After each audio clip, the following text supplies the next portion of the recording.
నమస్కారం.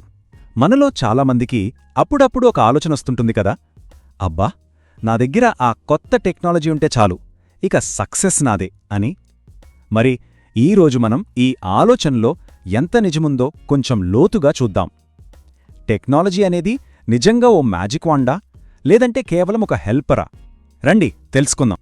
చాలామంది ఇలాగే అనుకుంటారు కదండి, ఓ ఫ్యాన్సీ యాప్ లాంచ్ చేస్తే చాలు మన బిజినెస్ రాత్రికి రాత్రే నంబర్ 1 అయిపోతుందని ఆశపడతాం. కానీ నిజంగా అది ఎంత సులభమా చెప్పండి? అవును, మనలో చాలామందిమే టెక్నాలజీని ఓ సూపర్ హీరోలా చూస్తాం.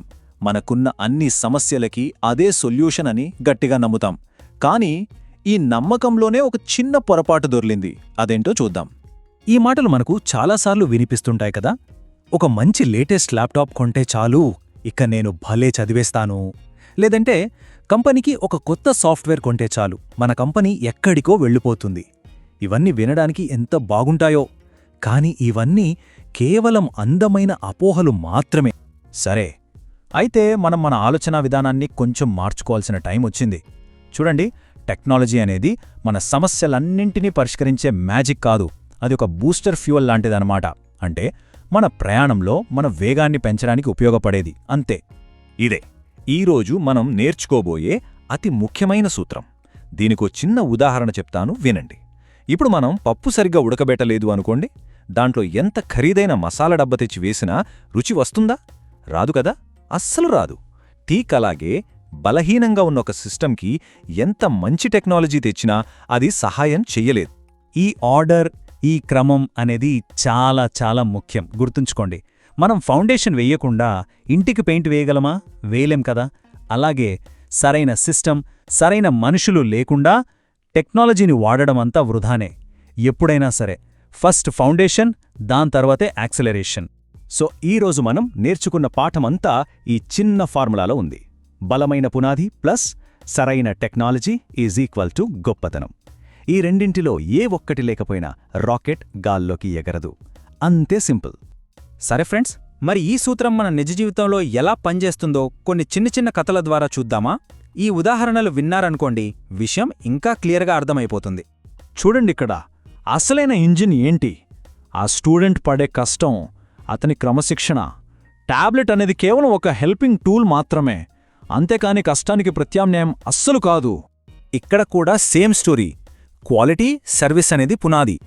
యాప్ అనేది ఆ మంచి సర్వీస్ని ఇంకా ఎక్కువ మందికి చేరవేసే ఒక దారి, అంతే.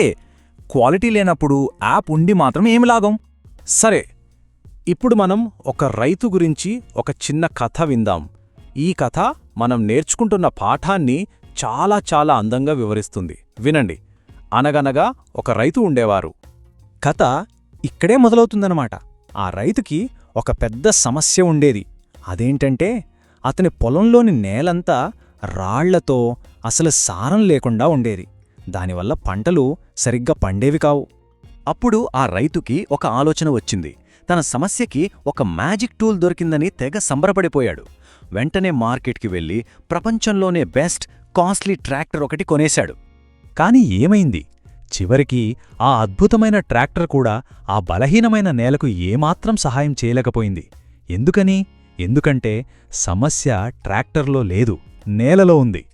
సో ఈ కథలోని నీతేంటి? చాలా సింపుల్.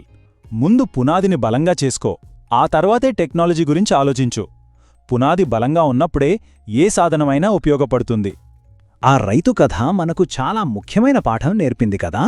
అయితే ఇదే సూత్రం కేవలం చిన్న చిన్న కథలకే కాదు, ప్రపంచంలోనే పెద్ద పెద్ద కంపెనీలకు కూడా వర్తిస్తుంది. దానికి బెస్ట్ ఎగ్జాంపుల్ అమెజాన్. మరి అమెజాన్ అసలు సీక్రెట్ ఏంటో చూద్దామా? ఒక్కసారి అమెజాన్ జర్నీ చూడండి. మొదట్లో జెఫ్ బెజోస్ టెక్నాలజీ మీద ఫోకస్ పెట్టలేదు. ఫస్ట్ స్టెప్ 1 అద్భుతమైన కస్టమర్ సర్వీస్, ఇంకా చాలా రకాల పుస్తకాల ఎంపిక అనే ఒక బలమైన పునాదిని కట్టారు. ఆ తర్వాత స్టెప్ 2 కంపెనీలో క్రమశిక్షణ, కస్టమర్ సంతృప్తి అనే కల్చర్ని పెంచారు. ఇవన్నీ చేశాకే ఫైనల్గా స్టెప్ 3లో వెబ్సైటు, క్లౌడ్ సిస్టమ్స్ లాంటి టెక్నాలజీని వాడి వేగంగా ఎదిగారు. చూసారా ఆర్డర్? ఓకే, ఇప్పటిదాకా మనం కథలు విన్నాం, అమెజాన్ లాంటి పెద్ద కంపెనీ ఉదాహరణ చూశాం. ఇప్పుడు ఈ ముఖ్యమైన పాఠాన్ని మన సొంత జీవితంలో ఎలా ఉపయోగించుకోవాలో తెలుసుకుందాం. దుర్గా సార్ చెప్పిన ఈ మాట ఎంత అద్భుతంగా ఉందో చూడండి. టెక్నాలజీ కారు వేగాన్ని పెంచగలదు, కానీ ఆ కారు ఏ డైరెక్షన్లో వెళ్లాలో నిర్ణయించేది మాత్రం క్రమశిక్షణ, స్పష్టత మాత్రమే. వావ్! మనం ఈరోజు నేర్చుకున్నదంతా ఈ ఒక్క వాక్యంలో ఎంత అందంగా చెప్పారో గదా.